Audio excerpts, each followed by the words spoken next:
Boker Tov, Hashem Hashem Naaseh Venatzliach en ce lundi 25 du mois d'octobre et 19 Yutet du mois de Marcheshvan Echem Tovim Shalom.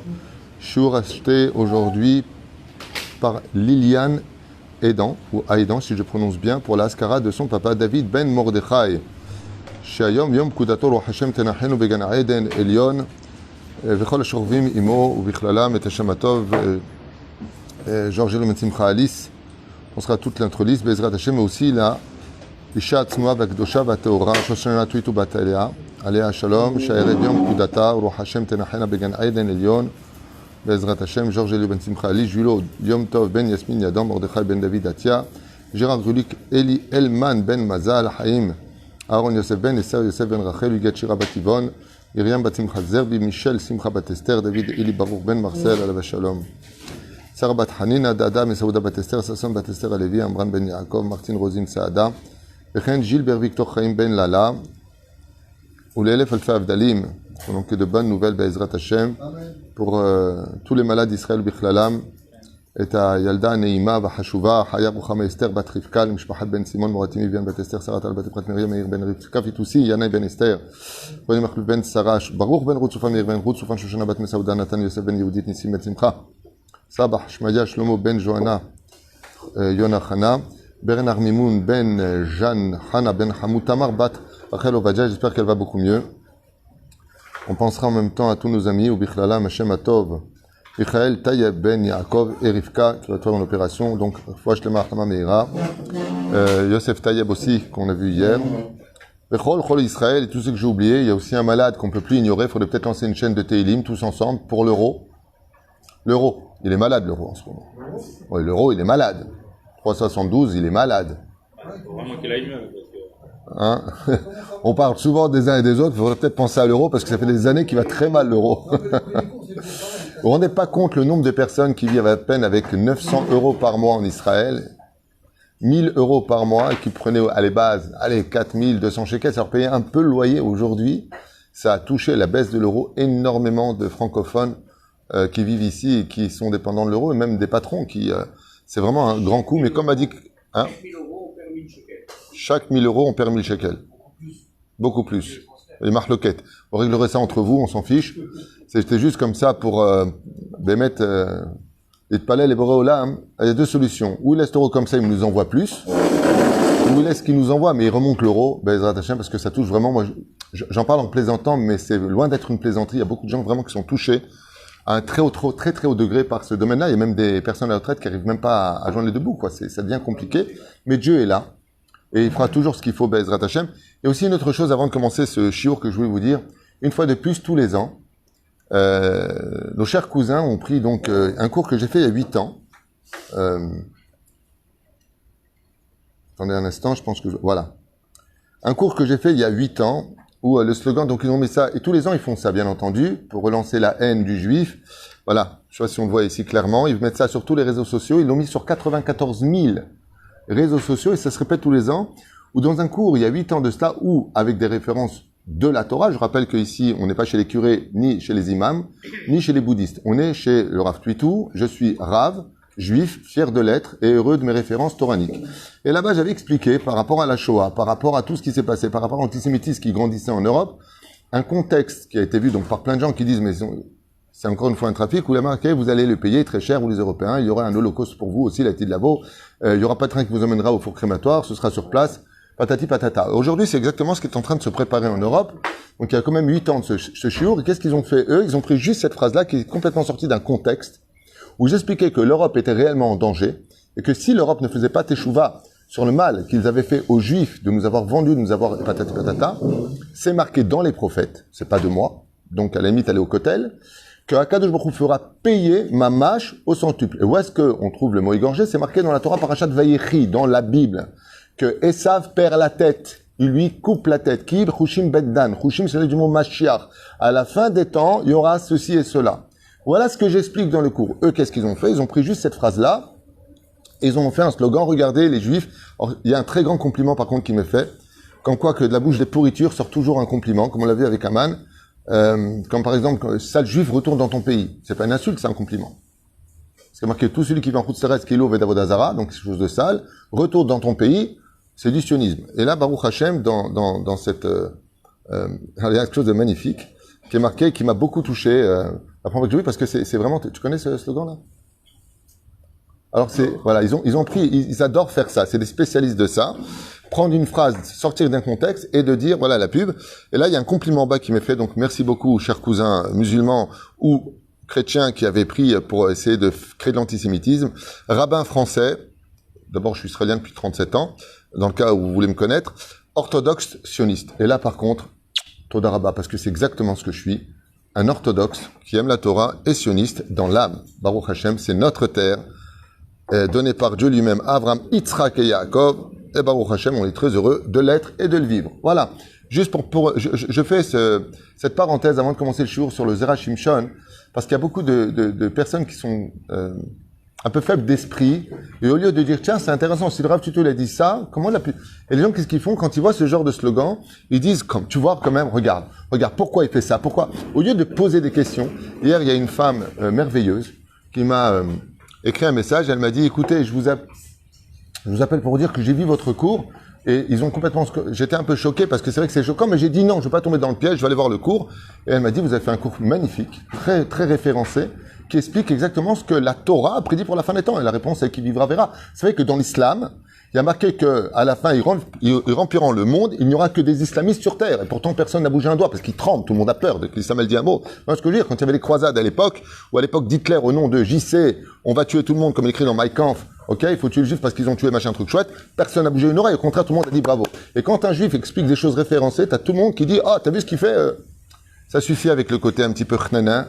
Arrêtez d'être faible de l'esprit, arrêtez de prendre tout ce qu'on vous vend pour compte, vérifiez les choses, et faites-moi confiance, je suis quelqu'un qui aime chaque humain, Baruch Hashem, chaque juif particulièrement, et que quand je dis des choses, ben, excusez-moi d'enseigner ce que nos sages nous enseignent, à la fin des temps, il y a marqué noir sur blanc que Hachem fera payer aux nations du monde tout le mal qu'ils ont fait pendant 2000 ans au peuple d'Israël. Ça vous plaît pas, il y a le kotel pour rentrer la tête dans le lion. En malasot, c'est ce que nos chachamim nous enseignent. Je vais pas falsifier la Torah et nos références du Zohar HaKadosh de Rabbi Eliezer ben Orkanos pour vous faire plaisir à travers tout ça. J'ai même été aussi dur pendant plusieurs vidéos avec certaines personnes représentant le monde de la Torah en Chutz La'aretz. C'est pareil. On a sauté une fois de plus, on a essayé de me salir. La vérité blesse, en malasot, en mitzter, meod, aval, Torah temet natan lanu, et c'est pas moi qui vais la falsifier. Ceci étant, on commence notre shiur, Be'ezrat Hashem, avec le sourire. Vous savez que d'étudier le Zera Shimshon est une ségoula tellement importante que ce que tout ségoulot n'a pas réussi, le Zera Shimshon a réussi. Tous ceux qui ont étudié au moins une fois par semaine le Zera Shimshon, même des femmes qui n'avaient pas de matrice, sont tombées enceintes. Des femmes qui n'arrivaient pas à trouver de khatan, ont trouvé le khatan par le mérite de cette étude. Le joker, c'est que il y a un tzaddik qui a traduit le Zera Shimshon en français. Vous pouvez l'étudier, et je vous dis franchement, moi qui suis très méticuleux au niveau de l'étude, quand je dis très méticuleux, c'est-à-dire que je vis l'étude, je ne lis pas. Quand je lis un texte, je le vis. Le Zera Shimshon, c'est quelque chose qu'on peut vivre facilement dans l'étude. C'est très intéressant, c'est très puissant, des fois ça peut être un peu long, mais quand tu arrives à l'apogée, tu arrives à quelque chose de magnifique. Donc on va étudier une partie sur la paracha de la semaine, Vaya Anahar, donc on parle de la Nahara, on parle de Rivka dans le verset, Asher Omar et Léa, donc bien entendu, comme d'habitude, comme je ne prépare pas du tout le cours, je ne sais même pas ce que je vais lire, donc je découvre avec vous la lecture.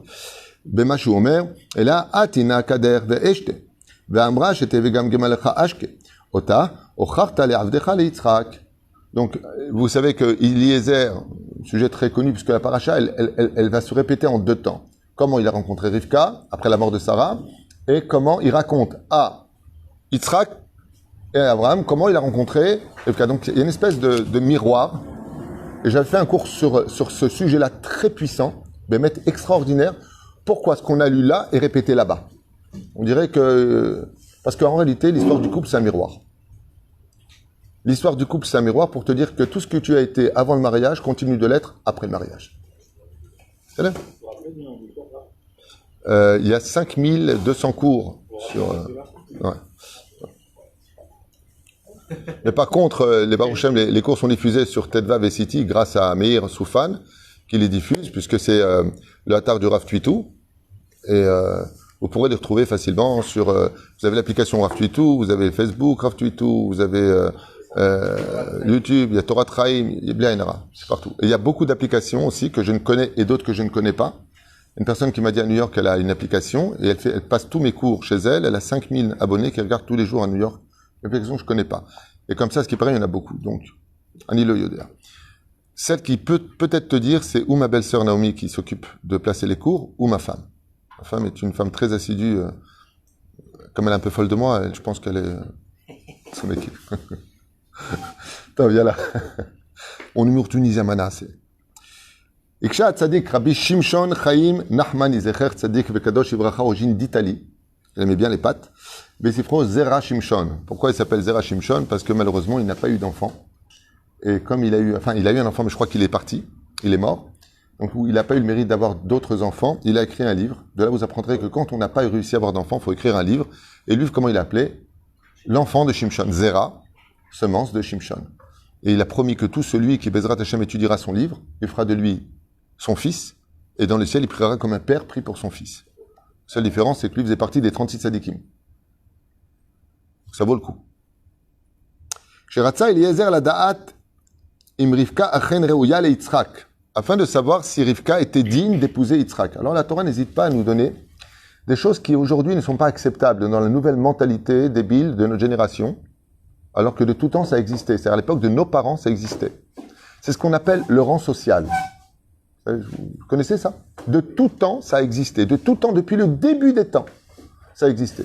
Juste depuis, on va dire une cinquantaine d'années, un peu moins, je crois 40 ans, guidez-moi un petit peu, cette façon de parler, pour qui tu te prends, tu vas pas quitter, dans la Torah, c'est hyper important. Dans la Gemara, c'est en caché aujourd'hui, parce que si tu dis ça en dévoilé, c'est... Mais dans la Gemara, il y a marqué, à tout jamais un homme devrait épouser la fille d'un Talmid Chacham. Deuxième degré, Yechoussin, d'une famille noble, une famille de bonne réputation. Dans la Gemara, c'est marqué. Sinon, du Parnas, c'est-à-dire c'est celui responsable des caisses de la ville pour donner aux pauvres. Sinon, du Gabaï. C'est-à-dire que vous avez une liste dans la Torah qui te dit que il faut qu'on appelle Srutavot. Et la preuve en est, Rivka n'a pas de Srutavot. La prière de Rivka n'est pas reçue, c'est la prière de Yitzhak qui est reçue parce qu'il est le fils d'Abraham et de Sarah. Donc vous voyez que les Yechoussin, c'est-à-dire que le fait de devenir une personne noble, une personne avec une bonne réputation, une personne qui a d'Akdoucha en lui, influence sur l'enfant, automatiquement. Même si l'enfant, il part, il y a beaucoup d'Etzerara aujourd'hui, il y a beaucoup de choses qui influencent. Et comme le disent les Chachamim, je parle avec des rabbanim de très haut niveau, Mechanchim, avec qui je me suis entretenu par rapport à certains projets. Ils m'ont dit, aujourd'hui, il faut plus faire attention à la bêtise de la jeunesse. Parce que c'est du tout. Aujourd'hui, il m'a dit, moi, j'ai eu un élève, ouais, il a fait les plus grosses bêtises du monde. Aujourd'hui, c'est un possèque. Il s'appelle Daniel. Il m'a donné son nom, je me rappelle maintenant. Il m'a dit, aujourd'hui, il est possèque. Il y a des périodes brumeuses. Et je pose la question, je lui dis, pourquoi Dieu fait ça d'après toi? Il m'a dit, à mon avis, ce sont des perles tellement importantes que le Yetzirara vient ombrager ce moment-là, qu'Akadosh vient ombrager ce moment-là pour que le Yetzirara fasse plus attention à lui, qu'il le laisse vaguer. Laisse-le un peu tranquille. Mais la reine, on voit ici que la question est posée sur Rivka. Abraham lui dit, prends une fille de ma maison. Ce qu'on a vu hier soir dans le shiur d'avant. Il vient. Les eaux montent. On a vu ensemble dans le shiur que les eaux du puits sont montées dès qu'arrivait Rivka. Comme on l'a vu pour Yaakov dès qu'il arrive en Égypte. On l'a vu pour Yaakov quand il arrive chez Lavan. Les eaux montent. C'est un signe de bracha. Alors c'est un signe de bracha. Qu'est-ce que tu as besoin de plus? On a vu hier une chose très importante. Quelle est la première chose qu'on doit regarder chez Sakala? Quelle est la première qualité qu'on doit chercher chez elle? Première qualité. Non. C'est ça que tu n'étais pas au cours d'hier. Hein? Non. Le cours, c'est justement le bon cœur. C'est la suite du cours du matin. On a parlé aujourd'hui du cœur de pierre que les gens possèdent, du manque d'empathie, du manque de relation, du manque d'explication. Des fois, tu fais des choses, tu n'as pas envie. Pour éviter du lachon hara ou de blesser les gens, explique pourquoi tu fais les choses. Ça manque de cœur dans cette génération. On est dans une génération béhémet, shalom alay nafshi. Et ça reprend quand la personne veut, c'est très spécial. C'est une génération, mamash, que je considère, moi, personnellement, comme extraordinaire, d'un côté, parce qu'on est la génération du Machar, donc sur les alzel, badorazé, mitzat sheni, faut se faire soigner. Non, mais c'est pas une blague. On a beaucoup de problèmes, béhémet, de réception, de sensibilité, on n'est pas cool. On est tout de suite le kafrova, tout de suite prenons nos distances, prenons ceci, prenons... Alors qu'on peut le faire, mais on peut s'expliquer avant de le dire. Écoute, pour l'instant, regarde, je suis pas dans une bonne période, laisse-moi quelques semaines, laisse-moi quelques jours, ani yarzor bekef, ani oevotra, tasbir et tatzmecha. Aujourd'hui, on est dans une période de... Là, il n'est pas content, c'est pareil. Voilà où on en est. Mais c'est chaval. Et de quoi il a eu peur? Et un chidouche extraordinaire. Hier, on a lu qu'on peut être tout à fait un tzaddik, que quand tu viens, le mec fait des miracles, hein, mais son cœur, il est pourri. C'est vis-à-vis de la justice divine, il est tzaddik. Et c'est ce qu'ils disent. Pourquoi lui a dit, je veux voir ton cœur? Mais tu vois bien que Dieu cautionne que les eaux, elles montent. Il dit, ça, c'est pas suffisant. Tu peux être face à des rabbanim, des représentants de la Torah, qui connaissent toute la Torah sur le bout des doigts. Ouah, le rein, le roche, ouais. Au niveau du cœur, aucun yachas. Et la première règle qu'on cherche chez une femme, c'est son bon cœur. Est-ce qu'elle a un bon cœur? Est-ce qu'elle a des yeux de chesed? C'est Meforach Bagmara. Et on voit que Eliezer, pourquoi il la met sous l'épreuve des dlaïm, c'est est-ce qu'elle a un bon cœur? Est-ce que c'est un bon cœur? Je te donne un exemple, c'est quoi un bon cœur? Une femme qu'on appelle Sganfein. Je ne sais pas si ça existe encore aujourd'hui. Je ne sais pas. C'est la femme qui se marie avec son mari. Aujourd'hui, il faut le préciser. Ouais. Et tu as le beau-père qui l'a piqué. De toute façon, toi, tu sais rien faire. Tu as de la chance d'être entré dans notre famille. Vous savez, il y a des bouches comme... C'est pas une blague. Ça se passe au bureau. Hier, rien que ce qui m'a été raconté hier, t'as parti. Je dis à la Kala, moi, j'aurais pas supporté. La bouche des gens, comment elle peut piquer. Shamishma virachem. Et qu'est-ce que fait la Kala? Maintenant, le mari, il est mal. C'est son père, c'est sa mère. À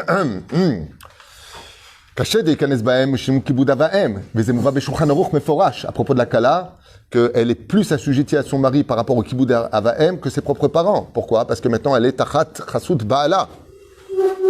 Maintenant, elle sort et elle dit à son mari, écoutez bien, elle est capable, ça n'existe pas ce que je veux dire, je ne sais pas, ça existe peut-être que vous en connaissez, mais elle est capable de dire à son mari quand il dit, écoute, je suis désolé pour le Shabbat, mon père ou ma mère, ils ont du mal à se tenir, je ne sais pas pourquoi ils sont comme ça, tu sais, moi aussi j'ai beaucoup souffert. Elle dit, tu ne parles pas de tes parents d'abord, on ne juge pas. Grâce à Dieu, ils nous ont quand même bien accueillis, à Kol Besséder. Moi j'ai fait une capara, ton père il ne pense pas vraiment ce qu'il pense. C'est elle qui est piquée. D'habitude, comment ça se passe à l'extérieur? Sur la Torah, j'ai envie de ta mère. Jamais je vais les pieds. T'as vu comment il me... Tout de suite. Ah, Rivka, hein, la première chose qu'on cherche chez elle, c'est que si elle est capable d'avoir de la pitch pour des chameaux, pas des ânes. Un âne, tu lui donnes un dlei d'eau, c'est unigma. Les chameaux, vous savez combien il faut lui donner de dlaïm? Entre 15 et 20 seaux pour qu'il boit. Il a un bagage qu'on appelle sa bosse. Il emmagasine, c'est moi que je cherchais, merci beaucoup. Il emmagasine l'eau. Maintenant, Rivka, elle a juste 3 ans, la gosse. Mais elle ferait physiquement comme 14 ans, dit Rashi. Il y a un arabe qui m'a écrit, il m'a dit vous êtes des pédophiles. Je dis pourquoi tu dis ça? Par mail, il me dit parce qu'elle avait 3 ans, la gosse. Je dis oui, mais regarde, si tu veux étudier notre Torah, au moins pose des questions avant de donner des conclusions. Elle avait un physique de 14 ans. Je rappelle par contre chez vous qu'à déjà 8 ans ou 6 ans, vous les mariez. Bon, on n'est pas nous donner son moral, mais juste que vous sachiez que la Torah précise qu'elle avait 3 ans et qu'elle était Kemobat Arba Esre. Parce qu'une fille de 3 ans ne peut pas lever des dlaïm pour autant 10 chameaux fois 15 dlaïm. Physiquement, elle ne peut pas. Juste que vous sachiez. Donc, Bezrat Hashem, Shadvarim Yuborim. Surtout aussi, elle a dit, je pars avec Eliezer. Donc, oui, donc elle a... Ouais, mais elle avait des parents un peu relous aussi. Hein. Non, mais si elle a pris la décision comme ça, c'est que... Elle était quand même chez les Thénardier, hein, je ne vais pas me mêler, mais... C'était pas Cosette, parce que... D'où ça vient Cosette de Victor Hugo? Ça vient de l'histoire, vous savez. Les Thénardier qui utilisaient Rivka, qui l'emmenaient va chercher de l'eau au puits. Tout ça, ça sort chez nous. Peter Pan, pareil. Tout ce que vous voulez, tous les trucs. J'ai trouvé des références. La baleine à Pinocchio, ça vient d'où? Avaler, recracher. Il y en a. Ils ont pas mis Yona, ils ont mis Geppetto. Masada, c'est Astérix. Nachon. Mais ils l'ont dit. Eux, par contre, ils l'ont dit au Rav Yosef, ces trucs. Nachon. Eux, ils l'ont dit, les deux inventeurs, ils ont dit qu'ils se sont servis du judaïsme. Le druide, c'était le rabbin. La potion magique, c'est la Torah. Lui, il l'a dit ouvertement. Eux, ils l'ont dit. Juste comme ça pour fermer cette parenthèse. En tout cas, la première des choses qu'on doit rechercher chez une femme, c'est un bon cœur. Une femme qui est capable de trouver du srout à tout le monde, qui est au-dessus de tout. Pourquoi c'est plus grand qu'un homme? Vous allez dire pourquoi un homme? Non. Réponse très simple. La femme, c'est sensible de nature. C'est esh. La femme est colérique de l'intérieur naturellement, elle vient de la gvora, et sa sensibilité est extrême par rapport à l'homme. Nous, on peut se fâcher en disant, bon, là, 2 jours plus tard, bon, comment ça va? La femme, non. Elle a une sensibilité qui est marquée par le fer à l'intérieur. C'est beaucoup plus dur. Alors, une femme qui est kavsrout, enarbé. C'est pour ça que Chazal dit à propos de Rivka, que Rivka, c'est un korban. D'où est-ce qu'on voit que c'est un korban? Rivka, c'est du mot habakar. Habakar. Ça veut dire, elle est considérée comme étant elle se sacrifie pour ses enfants. Et ce qu'il y a d'extraordinaire chez Rivka, c'est qu'une femme qui est capable de juger tout le monde, les kafsrout, une femme qui est capable d'avoir un cœur aussi doux et pur que Rivka, normalement, elle est effacée toute sa vie devant tout le monde. Mais d'être Rivka, c'est exceptionnel. Je fais honneur à Rivka aujourd'hui. C'est que Rivka, elle sait mettre les points sur les i aussi quand elle voit Esav. Vous savez, il y a celui qui est complètement effacé au point de... Tout le monde, tu sais, bisounours. Ça fait un peu teubé comme ça. Tu vois pas qu'il y a le feu qui prend ici?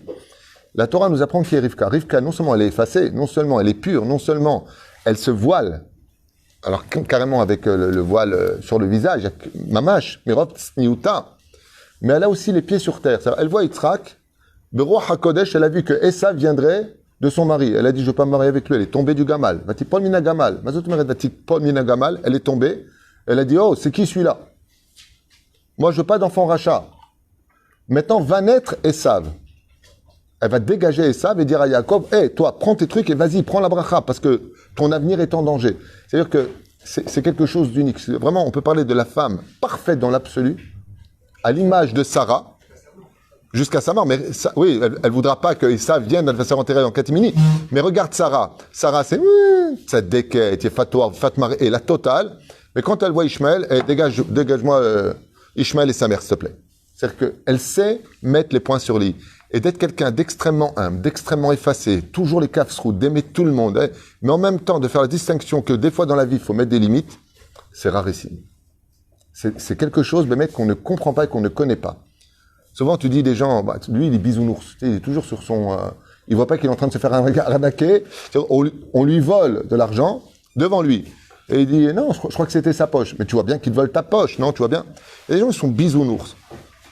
Mais d'être quelqu'un qui sait mettre les points sur les i, qui sait aussi éloigner le mauvais de la maison, tout en étant totalement effacé, c'est pratiquement impossible. Faut être Sarah, Rivka, Rachel et Léa. D'où la gdusha de nos imaot akdoshot. Alors qu'est-ce qu'il nous dit le Zera Shimshon? Achen raouya leitzrak. Asa siman leatzmo, sheim Rivka tishket kol hagemalim et siman shei tzadeket verouya leitzrak. Donc qu'est-ce qu'on voit pour Yitzhak qui était Kodesh Kodashim, Korban, Ola? Plus tu es grand dans la Torah, qu'est-ce qu'on doit le plus rechercher chez une femme si tu veux t'élever très haut? Juste une femme qui a un bon cœur. Rabbi Moshe Zatzal m'avait dit, une femme qui a un bon cœur, même si elle est chilonite, Tarzor Bichouba. Une femme qui a, la base de la Torah, c'est le bon cœur. C'est la base de tout. Comme ça, un jour, il m'a dit, Rabbi Moshe Ederi. Un jour, j'ai posé la question, je lui ai dit, j'ai un copain, vous pensez qu'un jour il fera tchouva? Il m'a dit, comment il est dans la vie? Il a un bon cœur. Je lui ai dit, il a un super bon cœur. Il m'a dit, t'inquiète pas. Tout celui qui a un bon cœur, c'est un diamant sur terre. Dieu ne le laisse pas partir jusqu'à ce qu'il fasse tchouva. Quand tu as un bon cœur, tu sais écouter. Quand tu as un bon cœur, tu sais te remettre en question. Quand tu as un bon cœur, tu sais demander pardon.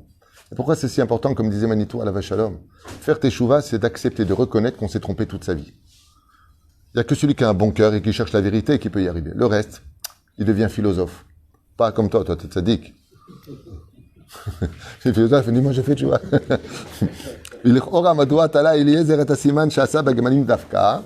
donc le Zera Shimshon, il dit, pourquoi Dafka avec les Gemalim? C'est vrai qu'à la base, il aurait pu voyager avec qui? Des ânes. Pourquoi il n'a pas pris des ânes? On n'a pas le temps, parce que c'est dans le désert. Pour le désert, c'est les ânes. Et là, Yeshiva Tzadik, כבר הורו והגילו עלינו חכמים זכרון לברכה במסכת חולין בדף עמוד ב' שאין הקדוש ברוך הוא מביא תקלה ומכשול על ידי בהמות צדיקים. Et pourquoi Dafka par les Gemalim? Pourquoi il n'a pas dit? Vous savez qu'Eliezer n'est pas parti seul, il est parti avec 10 personnes pour le minyan. Ouais. Parce que dans la vie, il y a une chose de sûre, il y a un klal. Écoutez ce chidouche de Rashimshon. Écoutez bien ce qu'il dit. Pourquoi Dafka avec les animaux? Parce que le signe des animaux est un signe naturel qui vient de Elohim. Donc avec les animaux, on ne peut jamais se tromper. Vous savez que les scientifiques aujourd'hui utilisent les animaux pour savoir ce qui va se passer. Enfin, vous voyez, l'équateur, ils vont d'un endroit à l'autre. Si vous voyez les oiseaux d'un coup de façon inhabituelle, tous voyager quelque part, c'est qu'il y a une catastrophe qui arrive. Les animaux sont, par exemple, Rabbi Meir Balanes, quand il voulait savoir s'il avait fauté ou pas, qu'est-ce qu'il faisait?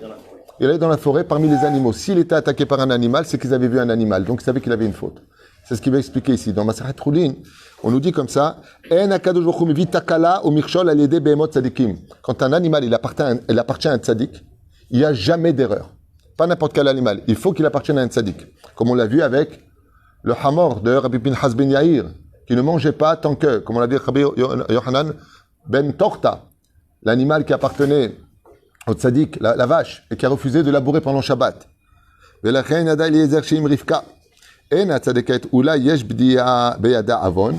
Et donc, si l'animal...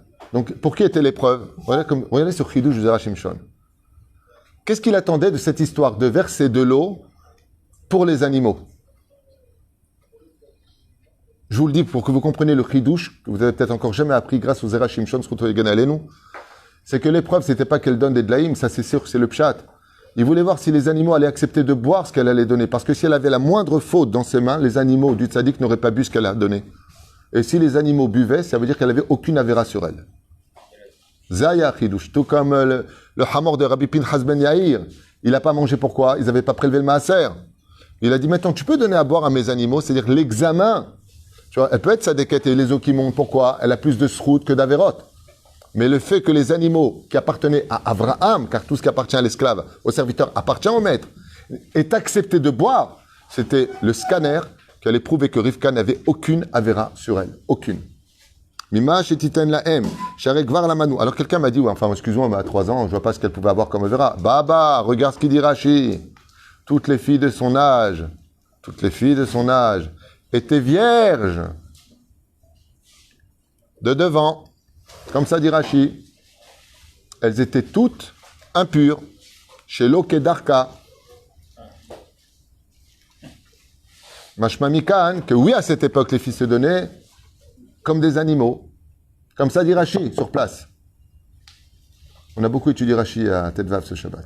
Et j'ai vu la tête des gens, c'était magnifique. Beaucoup Rashi, combien d'importance d'étudier Rashi. Rashi, il renferme en lui tous les secrets de l'étude de tous les commentateurs. Et d'où est-ce qu'on sait ça? Le Zera Shimshon, il dit, vous avez vu les animaux d'Abraham quand il était avec Lot? Jamais ils ont mangé l'herbe des champs. Ils étaient muselés. Ils ont été éduqués à respecter la halakha. ולא שקד עד שראה הגמלים שתו את המים שנתנה להם רבקה רק אז נחה דעתו שהרי כבר נאמר ויהי כאשר כילו הגמלים לשתות. Et c'est marqué dans tout le monde dans la Torah. Et il fut quand les animaux puissent finir de boire l'eau, ויקח האיש נזם זהב. Il lui a donné tout de suite ce qu'on fait en général dans le vort, on offre un bijou en guise de acquisition. Mais dans cette génération, c'est mieux de le donner en tant que, comme on a fait nous grâce à Dieu, Matana Gmora. Matana Gmora, chez là où il y a Kinyan. Parce que s'il y a un Kinyan, par contre, après, il faut faire un guet. Même s'ils ne sont pas mariés. Parce que elle a dit oui. Tu comprends? La reine, c'est que quand je fais un vort, tu dis attention, donne-le malgré tout. Pourquoi? Mikartaout. Après, tu apprends que le mec, il est stérile ou que la fille, elle a un problème. Ou en réalité, d'un coup, elle t'enlève le nez, elle t'enlève les dents, elle t'enlève l'oreille. Qu'est-ce qui se passe? La vie... כלומר, רק שראה שהגמלים שתו מן המים שרבקה נתנה להם, אז ידע ברוך השם שבאמת היא צדקת. ועל כך מרעיש ומעורר הגמלים של אברהם אבינו לא היו שותים, לא אוכלים מכל מה שהוגש לפניהם ואדרבה, היו נמנעים מלאכול דברים שיש להם חשש איסור. ולכן, les animaux que possèdent les tzadikim sont toujours le scanner de toute la vérité vis-à-vis des uns et des autres. Alachat kama vechama, shalenu lizaer b'ma'achalim nichnas el pid. On raconte l'histoire, pour finir comme ça, il y avait un chassid qui avait un chien, parce qu'il avait, dans le Golan, il avait des moutons, il avait un chien. Vous savez qu'on n'a pas le droit de posséder de chiens à la maison. Quand on est juif, la shrina s'en va. Quand on a un chien à la maison, la shrina s'en va. Mais lui, il avait un chien pour ses quelques bêtes. Et il étudiait beaucoup la Torah de Rabbi Nachman Breslev. Là-bas, ils sont très assidus à la chassidoute dans le Golan. Et un jour, il m'a raconté que quand il donnait à manger, vous savez que quand tu rentres, quand tu as un animal, tu peux boire avant, mais tu peux pas manger. Donc, qu'est-ce qu'il faisait? Dès qu'il arrivait le vendredi, il faisait le kidouche, Et ensuite, avant de faire Netilat Yadayim manger, il devait aller donner manger à son chien. Et pourquoi? Il y a marqué Liv Hem Techa Ve'achalta Ve'sabata. D'abord ton animal, tu lui donnes à manger, après toi, tu peux aller manger. Boire, il peut attendre. Mais manger, d'abord lui, après toi. Il m'a raconté que, il m'a dit, écoute, je sais pas si je suis fou ou pas, un Israélien. Il m'a dit, mais mon chien, il mange normalement tous les soirs. Bon, quand tu lui donnes la gamelle, il dévore. Mais quand c'est le vendredi soir, il dévore 2 fois plus vite. Alors, il me pose la question, il m'a dit, d'après toi, pourquoi? Je lui dis, si tu étudies la chassidoute, que tu fais toi le pied à la ton chien, il est tzaddik. Tu peux l'appeler Doberman. Pourquoi il est tzaddik? Parce que, apparemment, peut-être qu'il veut manger très vite pour ne pas que toi tu sois gêné et que tu puisses manger ta séouda. Il m'a dit, c'est bizarre que tu me dises ça parce que je me rends compte que c'est aussi le Yom Tov et Chol HaMoed. Il a demandé à sa femme, il dit, c'est vrai que le chien, il dévore sa gamelle, particulièrement les jours de fête. Peut-être qu'il fait la fête aussi, je ne sais pas, mais en tout cas, il y a un yann comme ça que les animaux des tzadikim, be'emet, yesh lahem, ils ont cette kedusha en eux, parce qu'ils ont été élevés dans la maison du tzadik, de pouvoir faire la différence entre le tzadik et le rachat, en tout cas qui vient, ou les éléments permis ou interdits, selon notre Torah, Akdosha Torah, signé Zera, Shimshon, Baruch Adonai, Leolam Amen, Amen. Sous le mitzvot.